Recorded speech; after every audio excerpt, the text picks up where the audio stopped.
Bismillahirrahmanirrahim. Assalamu alaikum students. I hope you are all fine and taking care of yourself and your family members by staying at home. Today we will start the next chapter, chapter number 6, work and energy. And the previous topic work is skipped in your smart syllabus, so we will start from second topic energy. Energy जो है वो एक important और fundamental concept है जो है science का, और ये बहुत सारे नेचुरल फिनोमेनास को लिंक करता है। नेचुरल फिनोमेनास जो भी एटमॉस्फेयर में अकर हो रहे होते हैं वो सब एनर्जी की वजह से जो है वो पॉसिबल है।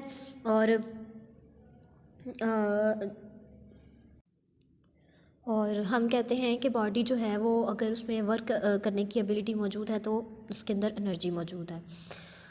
जैसे कि आपको फिगर 6.3 में दिखाया गया है, running water possess energy. Running water ये जो है इसमें वाटर के मालिक्यूल्स मूव कर रहे हैं, मोशन में हैं, और मूविंग पार्टिकल की वजह से हम कहते हैं क्योंकि ये वर्क कर रहे हैं डाउनवर्ड डायरेक्शन में, फोर्स जो है इस पर वाटर फॉल पे जो फोर्स अप्लाई हो रही है वो ग्रेविटी की फ़ोर्स है डाउनवर्ड डायरेक्शन में, और फोर्स की डायरेक्शन में ही क्योंकि ये मूव भी कर रहे हैं, वाटर जो है वो फॉल भी उसी डायरेक्शन में कर रहा है, तो फोर्स की डायरेक्शन और मोशन या डिस्प्लेसमेंट की डायरेक्शन भी एक ही है, डिस्टेंस की डायरेक्शन भी एक ही है, तो हम कहेंगे कि वर्क हो रहा है। और अगर ये बॉडी वर्क कर रहा है तो इसका मतलब है इसमें एनर्जी मौजूद है। और इस रनिंग वाटर में जो एनर्जी मौजूद है वो एनर्जी की काइनेटिक एनर्जी की टाइप है। तो एनर्जी मुख्तलिफ़ किस्म की जो है वो फॉर्म्स में हमें मिलती है, हीट एनर्जी की फॉर्म में, लाइट एनर्जी की फॉर्म में, electrical energy, chemical energy, nuclear energy. लेकिन मैकेनिकल एनर्जी की जो दो फॉर्म्स हैं उसमें एक काइनेटिक एनर्जी है और पोटेंशियल एनर्जी है। एनर्जी की डेफिनेशन यहाँ पे आपको गिवन है, a body possess energy if it is capable to do work. अगर शॉर्ट क्वेश्चन में आपसे एनर्जी की डेफिनेशन पूछी जाती है तो उसके साथ आप एनर्जी की दोनों टाइप्स के नाम बता सकते हैं, तो आपका 2 मार्क्स का क्वेश्चन क्लियर हो जाएगा। नेक्स्ट काइनेटिक एनर्जी, फर्स्ट जो टाइप है मैकेनिकल एनर्जी की वो है काइनेटिक एनर्जी। यहाँ पे आपको फिगर 6.4 में दिखाया गया है, energy of wind moves the sailing boat. जो विंड की एनर्जी है उसके एयर के जो मॉलिक्यूल्स हैं मोशन की वजह से उनमें काइनेटिक एनर्जी होती है। जो एनर्जी की फॉर्म मौजूद होती है मोशन की वजह से, एयर मॉलिक्यूल्स की मोशन की वजह से जो एनर्जी की फॉर्म मौजूद होती है उसमें, उसको हम काइनेटिक एनर्जी कहते हैं।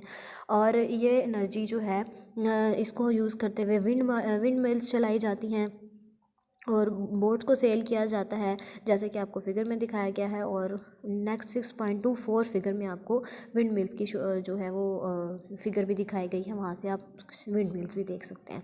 एक फ़ैन की तरह के बड़े बड़े से पंखे होते हैं और उसके नीचे एक पोल लगा हुआ होता है, और विंड की जो मूविंग एयर है उसकी जो एनर्जी है उसको यूज़ करते हुए वो फ़ैन चलाए जाते हैं, और उनकी मोशन की वजह से मैकेनिकल एनर्जी जो है वो काइनेटिक एनर्जी की फॉर्म में उसमें स्टोर होती है और उसको इलेक्ट्रिकल एनर्जी में कन्वर्ट कर लिया जाता है जनरेटर से। इस तरह से आगे आपको बताया गया है कि thus a moving body has a kinetic energy because it can do work due to its motion. Body stops moving as soon as all of its kinetic energy is used up. जैसे ही उसकी सारी energy use हो जाएगी वो rest पे आ जाएगा। तो एनर्जी, काइनेटिक एनर्जी की आपको नेक्स्ट डेफिनेशन गिवन है, energy possessed by a body due to its motion is called its kinetic energy. Consider a body of mass m moving with velocity v, body stops. अब एक जो है वो case consider किया है जिसमें एक बॉडी है जिसका मास m है और उसकी वेलोसिटी v है। जो बॉडी है वो सपोज़ के इस वेलोसिटी से मूव करने के बाद कुछ टाइम के बाद, डिस्टेंस कवर करने के बाद रेस्ट पे आ जाती है, तो उसकी फाइनल वेलोसिटी 0 हो जाती है। तो हम जो बॉडी है, body possess kinetic energy and is capable to do work against opposing force F। उस पर लगने वाली फ़ोर्स के अगेंस्ट फोर्स अप्लाई करके जो बॉडी है वो काम कर रही है, यानी कि फ्रिक्शन की फ़ोर्स उसके अगेंस्ट मूव करके बॉडी मूव कर रही है। और क्योंकि जो वेलोसिटी है डिक्रीजिंग वेलोसिटी की वजह से एक्सेलरेशन जो है प्रोड्यूस होगा वो नेगेटिव एक्सेलरेशन होगा, डिसेलरेशन। नेक्स्ट आपको बताया गया है कि काइनेटिक एनर्जी जो है वो वर्क डन के इक्वल लगता है। इसकी मोशन की वजह से किसी भी बॉडी जो कि मूव कर रही है उसके अंदर मौजूद एनर्जी काइनेटिक एनर्जी की फॉर्म में होगी, और वर्क डन जो उस पर हो रहा होगा वो उसकी मोशन की वजह से हो रहा मोशन की फॉर्म में उसमें वर्क हो रहा होगा। आगे आपको 6.3 इक्वेशन में दिखाया गया है kinetic energy is equal to F S work done का फार्मूला है, जो कि वर्क डन फोर्स और डिस्टेंस के प्रोडक्ट के इक्वल होता है। उसके बाद इनिशियल वेलोसिटी उसकी v थी ऑब्जेक्ट की, फाइनल वेलोसिटी 0 क्योंकि वो रेस्ट पे आ रहा है। उसके बाद सेकंड लॉ को यूज़ करते हुए हमने एक्सेलरेशन का फार्मूला एक्सेलरेशन के बारे में बताया कि वो फोर्स ओवर m के इक्वल है। अब हम third equation of motion use करेंगे, 2as is equal to V F square minus V I square. इसमें ऊपर जो सारी वैल्यूज़ हमने सपोज़ की हैं उनको हम पुट कर लेंगे। एक्सेलरेशन की वैल्यू नेगेटिव है क्योंकि एक्स वेलोसिटी डिक्रीज़ हो रही है, तो माइनस का साइन आएगा साथ। उसके बाद final velocity 0, initial v put करने पे हम इसको सॉल्व कर लें तो हमारे पास इक्वेशन 6.4 आ जाएगी। यहाँ पे 6.4 इक्वेशन से ऊपर वाले स्टेप में माइनस बोथ साइड्स के कैंसिल हो जाएंगे, 0 वैनिश हो जाएगा। राइट साइड पे आपके पास माइनस वी स्क्वायर और लेफ़्ट साइड पे आपके पास 2f(s/m) आ जाएगा, -2f(s/m), माइनस माइनस से कैंसिल। एस को लेफ़्ट साइड पे वहीं रहने देंगे और बाकी की टर्म्स को इक्वल की दूसरी तरफ मूव करवा देंगे, तो हमारे पास final equation kinetic energy is equal to half mv² आ जाएगी। तो ये फाइनल काइनेटिक एनर्जी के बारे का फार्मूला हम बना इसको यूज़ करेंगे फार्मूला न्यूमेरिकल्स को सॉल्व करने के लिए। नेक्स्ट देखें, आपको एग्जांपल गिवन है, a stone of mass 500 strikes the ground with a velocity of 20 metre per second.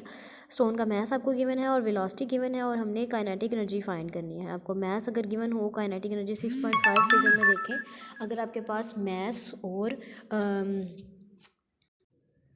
Velocity के बारे में पता हो तो आप m और v की वैल्यू पुट करके काइनेटिक एनर्जी फाइंड कर सकते हैं। तो नेक्स्ट इसमें हम वैल्यूज़ पुट करेंगे, वैल्यूज़ पुट करके आपके पास काइनेटिक एनर्जी 100 जूल आ जाएगी। नेक्स्ट देखें, पोटेंशियल एनर्जी। एनर्जी की दूसरी जो मैकेनिकल एनर्जी की दूसरी जो टाइप है उसको हम कहेंगे पोटेंशियल एनर्जी। और पोटेंशियल एनर्जी में साइड पे आपको 6.5 फिगर में दिखाया गया है। दो डायग्राम्स हैं हैमर और स्ट्रेच्ड बो की। ए में हैमर दिखाई गई है जबकि बी में स्ट्रेच्ड बो। दोनों में जो एनर्जी स्टोर हो रही है, बेशक बॉडी रेस्ट पे है लेकिन एनर्जी की कुछ ना कुछ फॉर्म उसमें मौजूद है। हमने कहा था कि जो वाटर टर्बाइंस हैं वाटरफॉल पे जो है वाटरफॉल में भी एनर्जी स्टोर होती है। अब उसमें जो हाइट पे उसकी एनर्जी फॉल करते हुए उसकी काइनेटिक एनर्जी होगी, लेकिन जब हाइट पे वो वाटर प्रेजेंट है तो उसके अंदर एनर्जी की जो फॉर्म मौजूद होगी वो पोटेंशियल एनर्जी होगी, क्योंकि फोर्स डाउनवर्ड डायरेक्शन में मूव करी है और फोर्स के अप अगेंस्ट मूव कर जो है अगेंस्ट एक ख़ास पोजीशन पर उसके अंदर जो एनर्जी स्टोर है उसकी पोजीशन की वजह से वो एनर्जी उसमें पोटेंशियल एनर्जी है। यहाँ पे अगर हैमर को हमने नेल को इसमें किसी जिस भी चीज़ में हमने इसको लगाना है नेल को, तो उस पर फोर्स अप्लाई करनी है हैमर से। हम हैमर को जितनी ऊपर लिफ्ट करेंगे उतनी ही ज़्यादा एनर्जी उस हैमर में स्टोर हो जाएगी और उतनी ही फोर्स के साथ हम उसको हिट कर सकते हैं नेल को।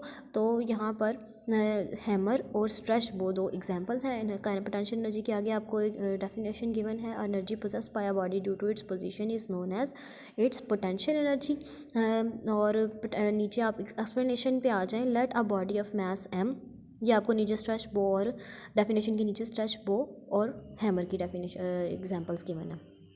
उसके बाद let a body of mass m is raised up through height h from the ground.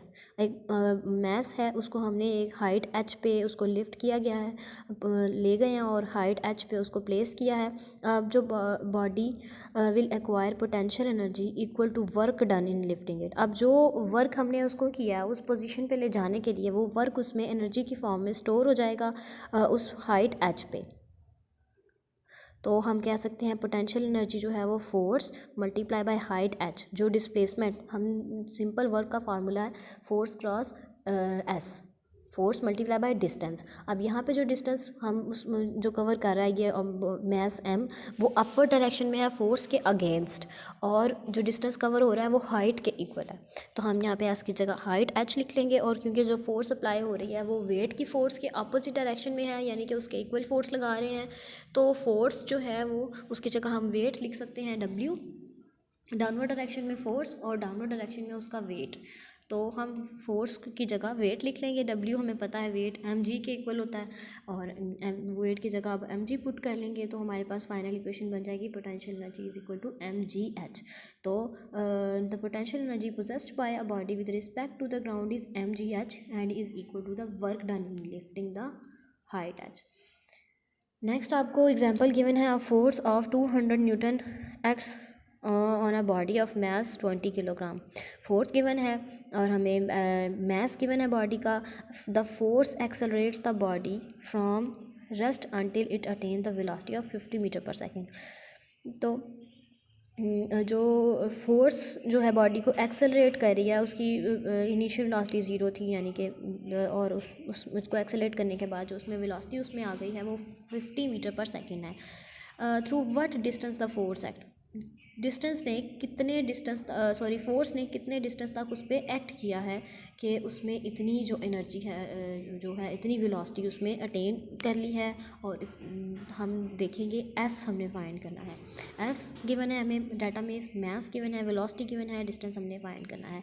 हम इसके लिए जो है वो फार्मूला यूज़ कर लेंगे काइनेटिक एनर्जी का। Work done on a body is equal to kinetic energy gained by it, F S is equal to half M V square. यहाँ पे हम सारी वैल्यूज़ पुट कर देंगे और हमारे पास काइनेटिक एनर्जी के फार्मूला को यूज़ करते हुए हम यहाँ से डिस्टेंस एस फाइंड कर लेंगे। Thus the distance move by body is 125 metre. और पोटेंशियल एनर्जी से रिलेटेड जो एग्जांपल है 6.3 उसको देखते हैं। अब a body of mass 50 kilogram is raise to a height of 3 metre. Mass आपको गिवन है, हाइट गिवन है आपको, what is the potential energy, आपने पोटेंशियल एनर्जी फाइंड करनी है, जबकि जी की वैल्यू एक कांस्टेंट टर्म है 10 मीटर पर सेकंड स्क्वायर, वो भी आपको गिवन है। यहाँ पे पोटेंशियल एनर्जी का फार्मूला पुट किया, उसमें सारी वैल्यूज़ पुट की, मल्टीप्लाई किया और आंसर हमारे पास 15 जूल आ गया। उम्मीद है कि आपको क्लियर हो गया होगा। ओके क्लास, इसको अच्छे से लर्न कर लेना है। इसको लर्न करने के बाद आपने इसको लिख के ज़रूर देखना है, क्योंकि लिखने से जो है वो आपको जो है याद रखने की एबिलिटी ज़्यादा होती है और याद रहता है आपको अच्छे से। मैथमेटिकल की तो वैसे भी प्रैक्टिस ज़रूर करनी चाहिए। ओके क्लास, फ़ी अमानिल्लाह, अस्सलाम वालेकुम, अल्लाह हाफ़िज़।